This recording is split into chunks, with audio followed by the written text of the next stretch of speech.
Hey, welcome in. Well, in news that comes as a surprise to absolutely no one. I mean, I don't know, maybe a few people who watch MSNBC or something, but for pretty much everybody else, this is no surprise, and it was a foregone conclusion already. Here's the headline: Trump acquitted in second impeachment trial on charge of inciting January 6th Capitol riot. And again, this was expected, and it's the right decision because saying, protest peacefully and patriotically is not a incitement to riot. I'm very sorry. And as far as I know, he's not bailed anybody out of jail after this either. Unlike many of the Democrats who encourage people to contribute to bail funds for rioters, looters, what have you, over the months-long riots over the summer and past the summer. But anyway, what does it say here? It says former President Trump was acquitted in an unprecedented second impeachment trial on the charge of inciting an insurrection for the January 6th Capitol riot, making him the first and only president to be impeached and acquitted twice in history. So the political theater is over. I'm sure far too soon for, network news, New York Times, Washington Post, because, it's clickbait for them.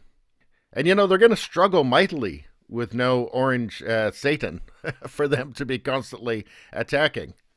So doubtless this is bad news for them. They wanted it to go on. I think they were looking forward to the witnesses they were supposed to have, and then they suddenly decided they didn't want to have. But anyway, the political theater is over. So they're going to have to find something else to distract from the current administration. Just going to interrupt for 1 second to say, if you like this content, subscribe so you can see more. Thanks a lot.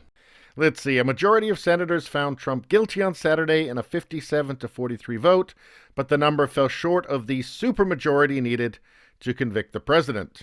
Had Trump been convicted, the Senate would have moved to bar the 45th president from holding federal office ever again. And certainly that's probably part of it.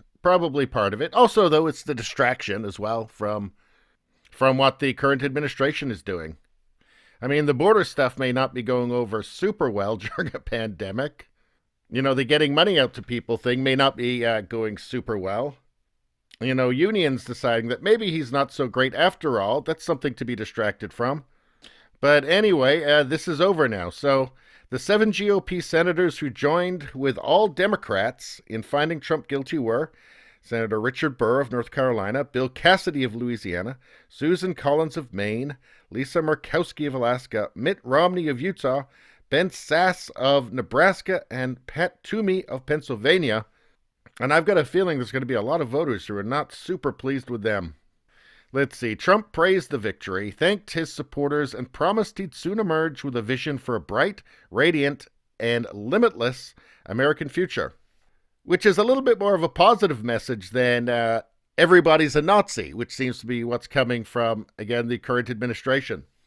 Let's see. The trial surrounded the January 6th riot when pro-Trump supporters stormed the Capitol, beat police officers, chanted, "Hang Mike Pence," and forced lawmakers to take shelter. The mayhem temporarily stopped Congress's certification of President Biden's Electoral College win. I think if they'd done it for like 6 months straight, it would have been fine, because apparently that's fine. Rioting for 6 months straight is apparently fine. So they just made the mistake of stopping too soon, apparently. And if there'd been a Walmart somewhere close that they could have looted, that would have helped as well. Or a drugstore, say. So this chapter is over, thankfully.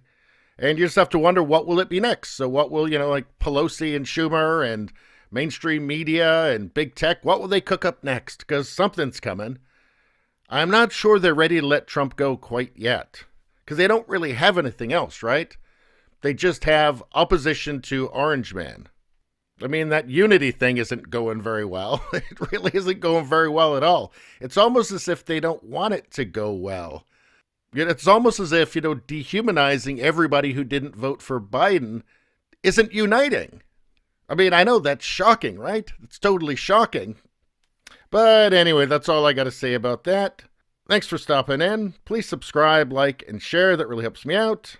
If you just like to listen, there's the podcast, Radio Baloney. It's on pretty much every platform. If you look for it, you will find it. Thanks a lot. I'll see you next time.